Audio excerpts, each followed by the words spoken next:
Olha, estou dando o que eu não tive, ou que eu nunca tive. Portanto, valorize. Se isso for apenas coisas, é muito triste, porque nós passamos a ser pais fornecedores de coisas, não de afeto, não de atenção. Isso é muito sério. O que fazer quando se recai nas drogas, quando se está no tratamento espiritual? Como devemos agir? Recomeçar sempre. Recomeçar sempre. É isso que Jesus nos ensina, porque a reencarnação é isso. Nós vimos para cá e voltamos e retornamos, idas e vindas sucessivas, até que um dia a gente saia desse ciclo reencarnatório de baixo teor vibratório, como nos ensina Emmanuel.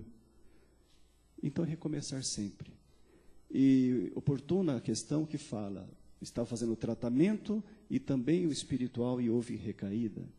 A recaída demonstra fragilidade, em que o processo não se fechou. Porque quem se recupera mesmo não recai mais. No entanto, é preciso identificar a causa motivadora e, se for necessário, recorrer à medicação neurológica ou psiquiátrica que estabilize o humor, mas também que faça a fluidoterapia, a terapia desobsessiva especialmente. E aí nós vamos ter resultados mais auspiciosos. Aqui são duas perguntas, mais ou menos iguais. Até que ponto a Ritalina vai intervir no espírito, visto que o uso dessa droga está muito indicada? Influir no espírito, exatamente. O espírito não está conseguindo irradiar para o cérebro as energias adequadas para a produção da dopamina, que é responsável pela concentração do indivíduo, e especialmente na parte executiva do cérebro. A baixa produção de dopamina gera um cansaço mental, uma aflição mental. E se esse indivíduo experimentar álcool, ele vai sentir aliviado. Se experimentar o tabaco, ele vai gostar.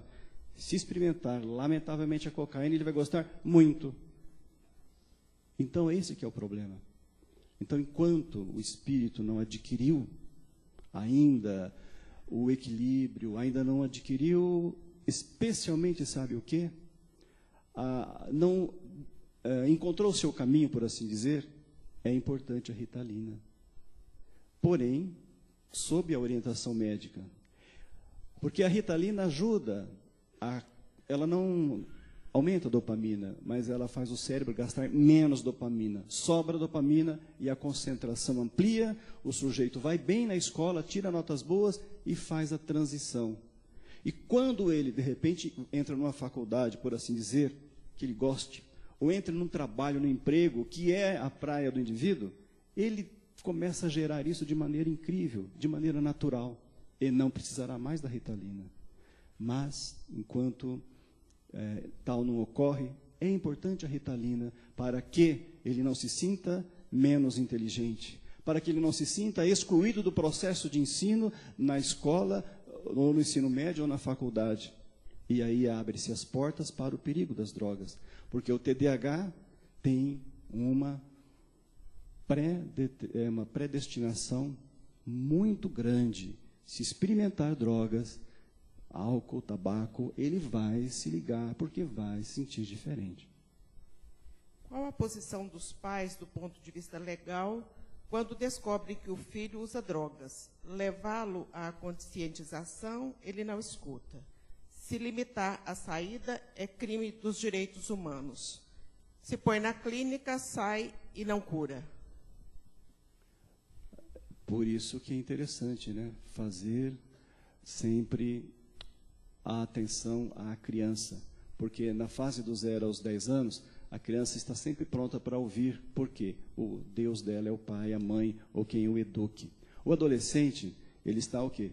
Interrelacionando-se com pessoas da sua idade fora de casa. O pai e a mãe podem dizer a maior das verdades. Não será verdade para ele, porque ele as rejeita. Ele quer ouvir as verdades e os conceitos da rede de amigos, né? Então, a esta altura, é muito importante tentar descobrir qual o motivo que ele se ligou às drogas. Porque tem uma razão específica, porque quando alguém se liga às drogas. Na verdade, há um conflito muito grande. Nós somos ingênuos de dizer, filho, as drogas matam. Olha, as drogas podem dar cadeia, as drogas isso ou aquilo. Eles sabem disso. E eles não querem usar drogas, mas o que eles não querem sentir é essa angústia. Quando eu falo angústia, não é apenas uma tristeza, uma melancolia passageira. É um desconforto intrapsíquico, é um desconforto neurológico que o indivíduo sente e que, lamentavelmente, somente essas drogas o aliviam naquele momento. São coisas tão incoerentes, mas em seguida não tem o problema, não é? A depressão que dá depois do crack. Mas é tão curioso isso, que o espírito mergulha no seu inconsciente e ele só pensa em aliviar naquele momento. É apenas uma busca instintiva, onde a razão não participa.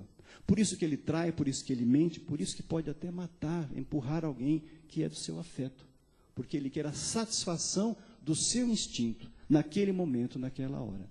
Qualquer ameaça a este propósito, ele hostiliza com ferocidade. Daí a importância de descobrir qual a causa motivadora e abordá-lo da necessidade de terapia. Ele poderá dizer, não aceito, não quero, não sou viciado, paro quando quero. Poderá dizer isso? Então é hora da família se movimentar. Centro Espírita, Evangelho no lar, o nome na mesa, desobsessão, os benfeitores. Farão uma condução das entidades que o assediam, trarão para o entendimento, porque elas se apropriaram do corpo. Eu vejo, sinceramente, nessa epidemia do crack, um sequestro em massa de corpos e de espíritos. Porque estes meninos, estes jovens, e os vovôs também, pessoas que aos 50 anos resolveram experimentar drogas e se viciaram. E isso é muito triste. Nós temos professores universitários com mestrado, não conseguem concluir o doutorado porque alguns estão no crack. Então não é só o menino da rua. É muito triste. É muito mais dantesco do que se imagina. Mas nós não vamos fazer isso num congresso, colocar desesperanças, porque Jesus continua sendo a nossa esperança. Aliás, é por isso que nós estamos aqui. Porque ele disse, eu vim para que todos tenham vida e vida em abundância. E nós acreditamos nisso. Mais que isso, nós sentimos Jesus. Infelizmente, nós estamos em cima do horário. Foram muitas as perguntas, nós vamos passar todas elas, as que não foram respondidas, para o nosso confrade, o Dr. Wilson, e se ele tiver as condições de postar na internet, acessem, estou tomando a liberdade aqui já, viu? Acessem na internet o site dele, e ele, se tiver as condições, ele certamente que responderá com essa gentileza e com esse carinho que ele trouxe até nós, a sua experiência, o seu conhecimento, à luz do direito, à luz da psicologia, mas, sobretudo, à luz da doutrina espírita. E nós só temos a agradecer a Deus. Desculpa.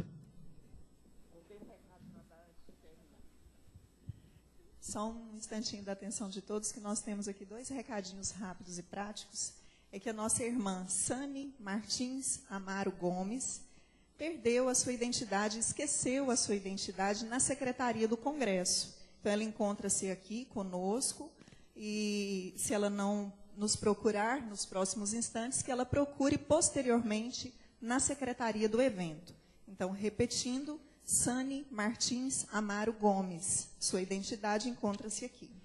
E também, a dona Marceli, ela solicita que quem encontrar uma chave preta de uma Ford EcoSport, que, por favor, deixem no café aqui de frente ao Teatro Rio Vermelho. Agora sim. Alecrim, alecrim. Cartão do bem, para que mais pessoas vivam com dignidade. Mão que arrecada, mão que distribui. Um só coração a serviço do bem. Peça já o seu. Por todos os expositores que aqui estiveram, pela proteção dos amigos espirituais, pelo carinho dos coordenadores deste congresso, que realizaram com brilhantismo, estão realizando com brilhantismo todas essas atividades. E ao lado dos agradecimentos, a nossa rogativa, com muita humildade, ao Mestre Jesus, aos espíritos que aqui se encontram, que vieram nos trazer o alento em face a esse momento de reflexão.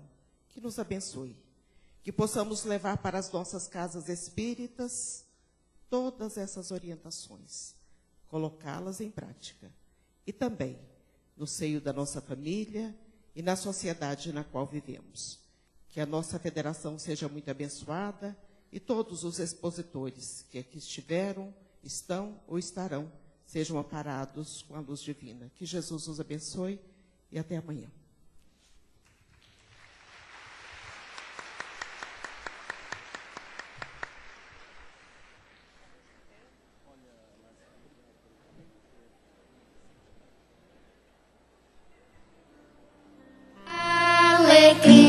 Cartão do bem, para que mais pessoas vivam com dignidade.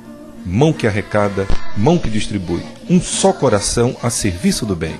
Peça já o seu.